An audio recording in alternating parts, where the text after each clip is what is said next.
사랑과 평강, 주님이 주시는 능력과 은사, 주님이 주시는 기적 속에 사는 저와 여러분이 되시기를 진심으로 축복합니다. 자, 오늘은 누가복음 13장 6절로 9절을 통해서 주님의 최후의 간청 하는 제목으로 말씀을 주려고 합니다. 지금 세상이 너무 급변하고 있고 주님 오실 날이 너무 가까운 때가 지금이 이때라는 생각을 자꾸 하게 만듭니다.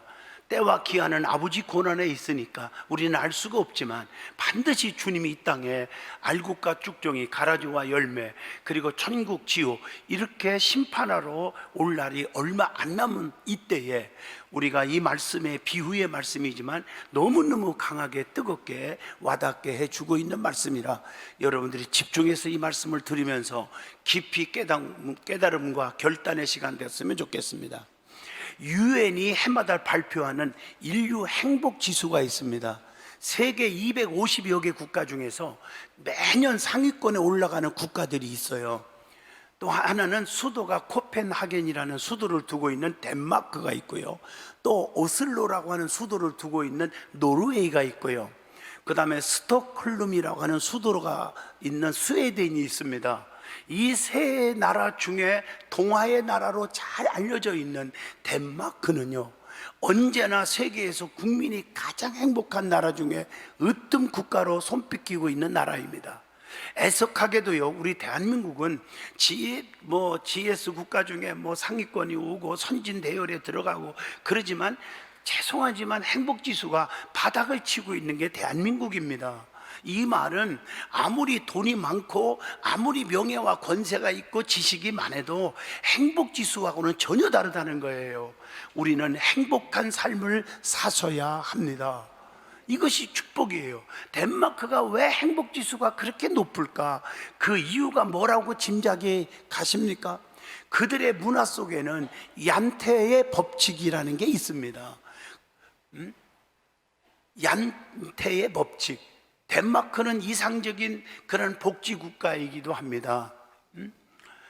그런데 얀테의 법칙은 덴마크계의 노르웨이 작가가 쓴 풍자 소설 속에 있는 그 내용인데 한 가지 의미를 가지고 다양하게 묘사한 것으로 덴마크를 비롯해서 유럽 국가의 많은 사람들이 일상생활에서 활용할 정도로 널리 알려진 10개조의 규칙입니다. 우리 성경에 보면 십계명이 있잖아요. 십계명. 이 십계명을 가지고 교회마다 든든한 교회 십계명 있지 않습니까? 마찬가지로 10가지의 규칙이 있어요. 첫째가 스스로 특별한 사람이라고 생각하지 말라. 해석은 여러분들이 각자 내리시면 은혜가 넘치리라고 믿습니다. 두 번째는 내가 다른 사람들보다 좋은 사람이라고 착각하지 마라. 세 번째, 내가 다른 사람들보다 더 똑똑하다고 생각하지 말아라. 네 번째, 내가 다른 사람보다 우월하다고 자만하지 말라. 다섯 번째, 내가 다른 사람보다 더 많이 알고 있고 더 많이 가졌다고 생각하지 말라. 여섯 번째, 내가 다른 사람들보다 더 중요한 위치에 있다고 생각하지 말아라. 일곱 번째, 내가 무엇을 하든지 다 잘할 것이라고 장담하지 말아라. 여덟 번째, 다른 사람을 보고 놀리거나 업신여기듯 비웃지 말라. 남을 우습게 여기지 말으라는 거예요. 아홉 번째, 다른 사람이 나에게 신경 쓰고 있다고 생각하지 말아라. 열 번째, 다른 사람을 가르치려고 들지 말아라. 이렇게 10가지의 규칙이 있습니다. 어느 것 하나도 버릴 수 없는 보배와 같은 귀중한 내용임을 깨닫게 해주고 있다고 봅니다. 그렇다면 우리의 경우에는 나를 그르치게 하고 망하게 하는 대표적인 것이 있을 것이라고 생각하는데 그것이 무엇이라고 생각하십니까? 그것은 우월감과 열등감이라는 게 있다는 거죠. 우월감과 열등감은 비교의식이라는 나쁜 뿌리를 통해서 나오게 되는 괴물이나 다름없습니다. 그래서 이것 때문에 사람들이 끼리끼리 모이면서 차별하는 거예요. 너는 우리 부류에 낄 수가 없어. 왜? 너는 무식하니까. 너는 못 껴. 왜? 너는 가난하니까. 너는 못생겼으니까, 너는 지능이 낮으니까, 이래갖고 큰 범죄를 저지르는 거예요.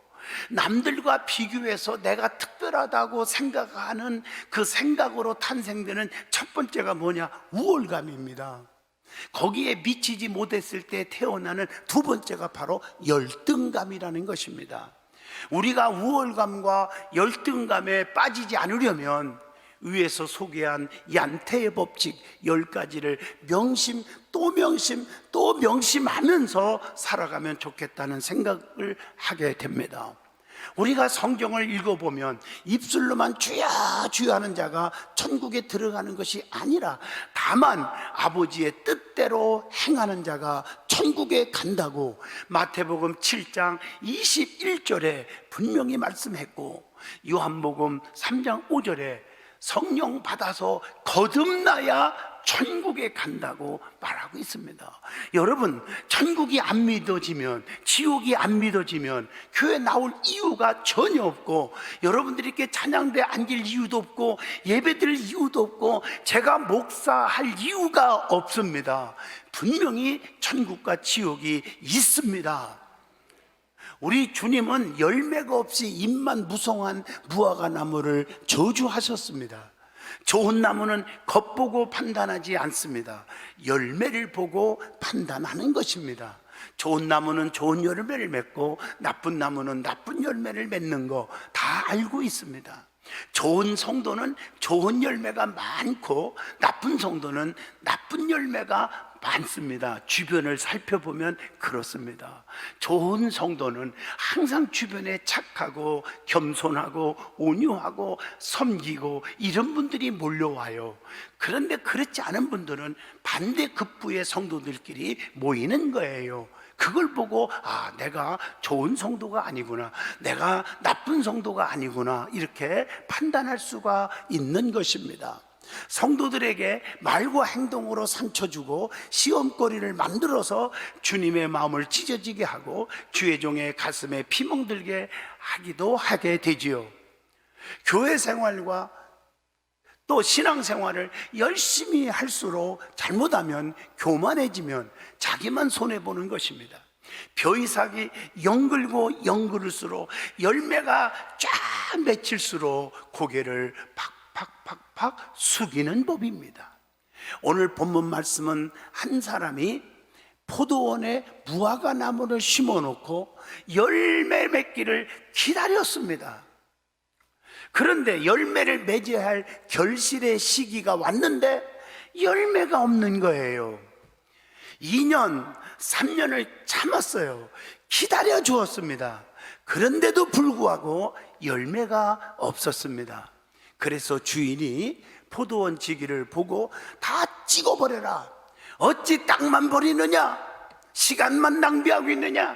저 열매 없는 나무 2년 3년 동안 참고 기다리는데도 계속 변한 게 없어. 열매가 없어. 믿음이 안 자라, 이 말이죠. 찍어버려라, 이렇게 말하니까 포도원 지기는 무릎을 꿇고 손을 들면서 주인에게 간청을 합니다. 좀 나도 이해합니다. 2년 3년 참은 것도 압니다. 그런데 한 해만 더 참아주세요. 그러면 열매 맺을 수 있도록 두루두루 땅을 파고 거기다가 거름을 줄 것이니, 그래도 열매가 없다면은 그때는 제가 말리지 않겠습니다. 찍어버려 주세요 라고 간청한대요. 이거 엄청나게 우리의 가슴을 뜨겁게 하는 메시지입니다. 오늘의 시대는 말세라고 말합니다. 심판날이 얼마 남지 않았습니다. 오늘 본문을 통해서 깊이 반성하고 깨우침을 받고 은혜 받는 축복의 시간 되기를 갈망합니다.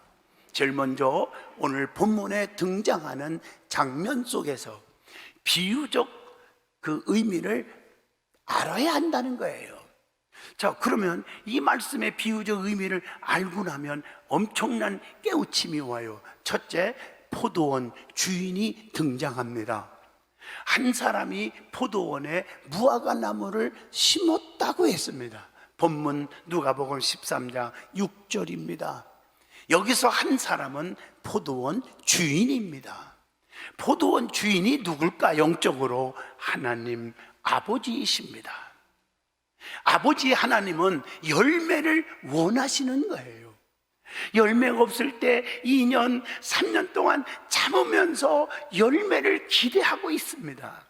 하나님께서는 나를 사랑하는 자들이 내 사랑을 입을 것이라고 잠언서 8장 17절, 나를 사랑하는 자들이 나의 사랑을 입으며 나를 간절히 찾는 자가 나를 만날 것이니라 라고 말씀하고 계십니다. 하나님을 사랑한다면 열매로 보여줘야 돼요. 왜? 하나님은 열매를 요구하고 계시지 않습니까? 두 번째 나오는 단어가 포도원이라는 단어가 나오죠. 이 포도원은 오늘날 교회를 상징합니다. 열매가 가득 맺혀야 할 포도원에 가치가 있는 거지요. 교회는 날마다 무엇이든지 풍성해야 합니다. 교회는 날마다 성도들이 모여서 열심히 기도하고 봉사하고 전도하고 찬양하고, 날마다 교회는 사람들이 많이 모여서 일을 해야 합니다. 자, 세 번째, 무화과나무라는 게 나오죠. 이 무화과나무는 교회 안에 있는 성도들을 가리킵니다. 성도는 열매 맺도록 최선의 헌신을 하여야 합니다. 그래서 우리는 모든 면에서 열매 맺기 위해서 모범을 보여야 하는데, 그게 뭐냐? 전도의 모범, 봉사의 모범, 사랑의 입술의 모범을 보여야 되고, 덕을 세우는 삶의 모범을 보여야 합니다. 야, 저분 보니까 교회 나가고 싶어. 저분 보니까 든든한 교회에서 열심히 충성하고 싶어. 야, 저분 보니까 목사님 말씀에 순종하고 싶어. 야, 저분 입만 열으면 교회 자랑, 하나님 자랑, 말씀 자랑 이렇게 하네. 이렇게 해서 모든 면에 모범이 되어야 열매를 맺는 거예요. 나 때문에 영혼들이 몰려오는 거예요. 그리고 드려지는 삶에, 헌신의 삶에 모범을 보여야 됩니다. 아, 저 사람도 하나님 앞에 드리지 않는데, 저 사람도 헌신하지 않는데, 이렇게 나오면 열매를 맺을 수가 없습니다. 성도는 열매를 위해서 겸손하여야 하고, 열심히 엎드려 기도하여야 하고, 헌신하여야 합니다. 그래야 위로부터 능력이 오는 것입니다. 네 번째, 포도원 지기가 나옵니다. 이 포도원을 하는 지기는 예수 그리스도를 상징합니다. 오늘 누가복음 13장 7절입니다. 예수님은 교회와 성도를 향해서 사랑이 엄청나게 넘치신 분입니다. 찍어 버려야 한다고 주인이 말할 때 포도원 지기는 맞습니다, 나도 그렇게 생각합니다, 저것들을 그냥 단칼에 그냥 없애버려 주세요, 열매도 없고 말이요, 우리 하나님 내가 이해합니다 아버지, 2년 3년 기다렸는데도 저 지경입니다, 이렇게 하지 않았습니다. 주인이 찍어버리라 했을 때 포도원 지기는 금년에도 한 해만 그대로 놔두세요 간청하면서 1년 동안 열심히 더 한 번 두릅하고 이제라도 거름 좀 죽어서 열매 맺도록 하겠습니다, 이렇게 오늘 본문 7절에서 9절까지 말씀합니다. 우리 예수님은 성도들을 너무 아끼십니다. 그래서 성도들은 주님의 말씀에 순종해서 열심히 열매를 맺어야 합니다. 우리 주님은 그래도 열매가 없으면 할 수 없죠. 내가 그렇게 간청해서 하나님 들어주셨는데 만약에 그래도 열매가 없으면 그때는 제가 손듭니다, 찍어 버리소서라고 말씀합니다. 오늘 본문이 9절입니다. 우리 주님은 참는 것도 한계가 있는 것 같습니다. 마치 이스라엘 백성들이 출애굽할 때 그냥 하나님 목을 물을 마시게 하고 만나와 메추라기 먹게 하고 홍해바다를 갈라서 구해주고 불기둥 구름기둥 역사가 일어났는데도 감사하다가도 조금만 더 어려우면 하나님 원망, 목사 원망, 모세를 원망하고 그랬을 때 계속 중복 기도하다가 마지막에 하나님께서 참다 못해서 불뱀으로 다 독이 올라 죽게 한 심판을 여러분 잘 아십니다. 성도는 때를 놓치면 큰일 납니다. 그래서 성도는 밤이 오기 전에 낮에 일하라고, 요한복음 9장 4절에 때가 아직 낮음에 나를 보내신 이의 일을 우리가 하여야 하리라. 밤이 오리니 그때는 아무도 일할 수 없느니라. 다시 말하면 죽기 전에 살았을 때 일하십시오. 병들기 전에 건강할 때 일하십시오. 환난 당하기 전에 평안할 때 일하십시오. 굶기 전에 살만할 때 일하십시오. 어제 전화 한 통이 왔어요. 목사님, 저 돌아왔어요. 아니, 몇 개월 동안 전 세계를 좀 돌아다니다가 온다며 왜 이렇게 빨리 왔어? 사고가 났어요. 몽골에서 차 몰고 가다가 끄벅 졸다가 세상에 다리를 확 받아갖고 차가 다 폐차실 찍을 정도로 그 좋은 차가 박살이 났는데, 그런데 감사한 것은 아이고 승용차값 아까워 이거 어떻게 하면 좋아. 내가 그만 나올 줄 알았더니 하나님이 날 살려줬어요. 아무 이상 없어요. 그러고 앉았어. 그게 여기 앉은 이선자 권사예요. 죽을 고비 한번 당겼으니까 이제부터 내가 지켜볼 거예요. 꾸벅꾸벅 졸으면 안 되지. 하나님께서 이제부터는 졸지 말라고 경고장을 준 거라고. 그러니까 깨달은 게 은혜예요. 그런데 어떤 분들은 하필이면 납니까? 그러면 내가 교통사고 나야 돼요, 목사가? 그런 분도 있거든요. 그런데 자기 자신을 깨닫는 거예요. 이제부터 내가 열심히 하겠습니다. 사랑하는 성도 여러분, 내일 일은 난 몰라요. 하루하루 사는 게 저와 여러분의 삶이 아닙니까?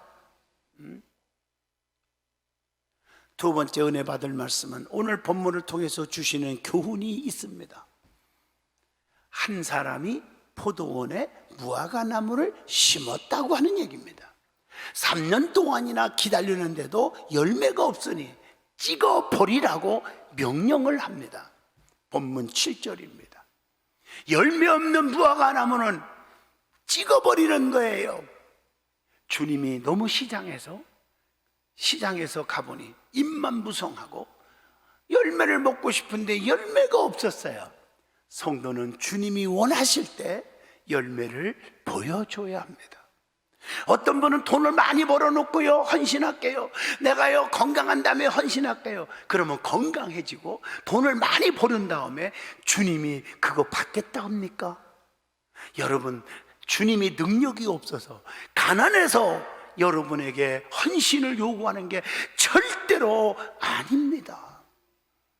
열매 없는 나무는 주님으로부터 버림받을 수밖에 없습니다. 마태복음 3장 12절입니다. 성도는 주님이 바라시는 기대와 주님의 요구에 부응하는 성도가 되어야 합니다. 요한복음 15장 16절, 너희가 나를 택한 것이 아니다. 내가 너희를 택하여 세웠나니 이는 너희로 가서 열매를 맺게 하고 너희의 열매가 항상 있게 하여 내 이름으로 아버지께 무엇을 구하든지 다 받게 하려 함이니라. 이 말은 열매 맺는 사람들이 부르짖을 때 응답을 받기 때문에 열매 맺어라. 그럼 네가 기도하면 다 응답 주신다. 이렇게 말씀하고 계십니다. 열매 없는 무화과나무에 저주하니 입이 말라버렸다고 마태복음 21장 19절에 말씀합니다. 말라버리면 주워다가 불에 던져버리는 거예요. 요한복음 15장 6절입니다. 성도는 육체의 열매를 맺지 말고 성령의 열매를 맺어야 합니다. 세상에 보이는 물질과 권세가 중요한 게 아닙니다. 갈라디아서 5장 22절 23절 사랑, 희락, 화평, 오래 참음, 자비, 양선, 충성, 온유, 절제, 이 같은 것을 금지할 법이 없느니라, 이렇게 말하고 있습니다. 성도는 열매 맺기 위해서 주님께 딱 붙어 있어야 된다고 요한복음 15장 5절에 말하고 있습니다. 너희가 나를 떠나서는 아무것도 할 수 없다. 주님께 붙어 있지 않으면 죄악에 붙어 있기에 죄만 짓는 거예요. 여러분, 주님과 조금 멀어져 보세요. 예배와 좀 멀어져 보세요. 자기도 모르는 새에 세상 것들이 다 붙어버려요. 그렇게 돼버리면 끝나는 거예요.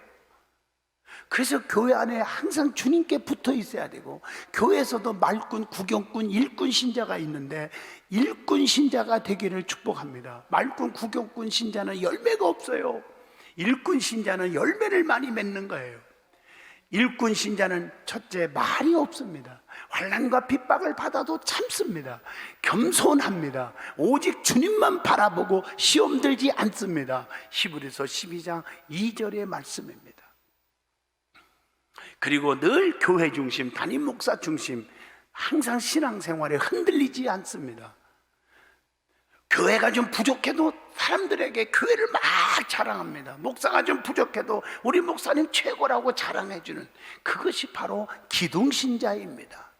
교회 안에 악의 요소, 불평의 요소가 있다면 그건 쓴뿌리입니다. 쓴뿌리를 캐기 위해 기도하고, 그리고 쓴뿌리가 있을 때 목사한테 항상 보고해서 쓴뿌리가 없도록 기도해 줘야 합니다. 말꾼과 구경꾼 신자의 모습이 있죠. 그것은 어떤 신자들입니까? 쉬쉬하고 감추려고만 합니다. 성도들에게 상처 주는 말과 상처 주는 행동을 합니다. 불평이 가득합니다. 원망이 가득합니다. 편가르기를 좋아합니다. 주님의 가슴을 찢어 놓습니다. 교회의 가슴을 찢어 놓습니다. 그래서 결국은 자기도 자식도 가정도 행복이 달아나는 것입니다. 성도는 하나님 앞에, 교회 앞에 악한 도구가 아니라 선한 도구로 쓰임 받아야 합니다. 이를 위해서 금식 기도라도 해야 될 줄로 믿습니다. 자, 두 번째입니다. 포도원 지기에 간청이 있습니다. 포도원 지기가 누구라겠죠? 예수 그리스도라고 말했습니다. 하나만 더 참아달라고 끝까지 예수님은 간청합니다. 우리 주님은 사랑의 주님이십니다. 그래서 우리를 보호하시고 지켜주고 인도하고 다 망하고 저주받기를 원치 않습니다. 시편 23편 2절 2절 내게 부족함이 없고 푸른 초장 푸른 풀밭 쉴만한 물가로 인도하신다고 했습니다. 한 생명이라도 멸망받기를, 상처받고 시험 들기를 원치 않으시기에 회개하라, 천국이 가까이 왔느니라 라고 성경을 통해서 마태복음 3장 2절에 외쳤습니다. 주님은 두루두루 파고 그 다음에 거름을 주어서 열매 맺게 하겠다고 말씀하셨죠. 본문 8절입니다. 두루두루 파겠다는 것도 각종 장애물을 제거하겠다는 것입니다. 열매 맺지 못하는 이유 중에 하나는 나무 주변을 살펴봐야 됩니다. 과감하게 그 속에 박혀있는 숨은 돌멩이도 빼내고 험악한 나무 뿌리들 빼내고, 그래서 우리 연수원에도 아카시아 나무가 앞에 있는 걸 전부 잘라내니까 또 자라서 그냥 포크레인 갖다가 전부 파헤쳐서 뿌리까지 버려버렸어요. 모든 나무들을 다 죽여버려요. 이것이 아주 그냥 그 꽃 피면 아카시아 꽃이 기가 막혀요. 그냥 달콤하게 유혹을 해요. 그냥 유혹을 하는데, 아니 향수를 뿌려서 유혹하는 거와 똑같아.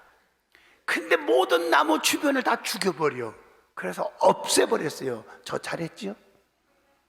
우리의 믿음을 떨어뜨리는 주변의 믿음 없는 자들을 조심하고 과감히 가지치기를 하셔야 합니다. 나 자신의 교만과 불순종, 불신과 자기중심, 고집과 교만, 나태함, 인색함, 불평, 불만, 의심 덩어리 모두를 뒤집어 엎어버려서 새로운 변화의 사람이 되시기를 축복합니다. 우리 주님은 이런 사람으로 만들어 보겠다고 하나님께 간청한 것입니다. 그리고 우리 주님이 뭐라겠어요? 엎어가지고 거름을 주겠다고 말씀하십니다. 주님은 거름을 주어서 성도가 열매 맺도록 하겠다고 하나님께 간청했습니다. 거름이 뭡니까? 하나님의 말씀입니다. 말씀으로 잘 배우고 깨닫고 결단하여야 열매를 맺을 수가 있는 거예요. 거름은 또한 직분입니다.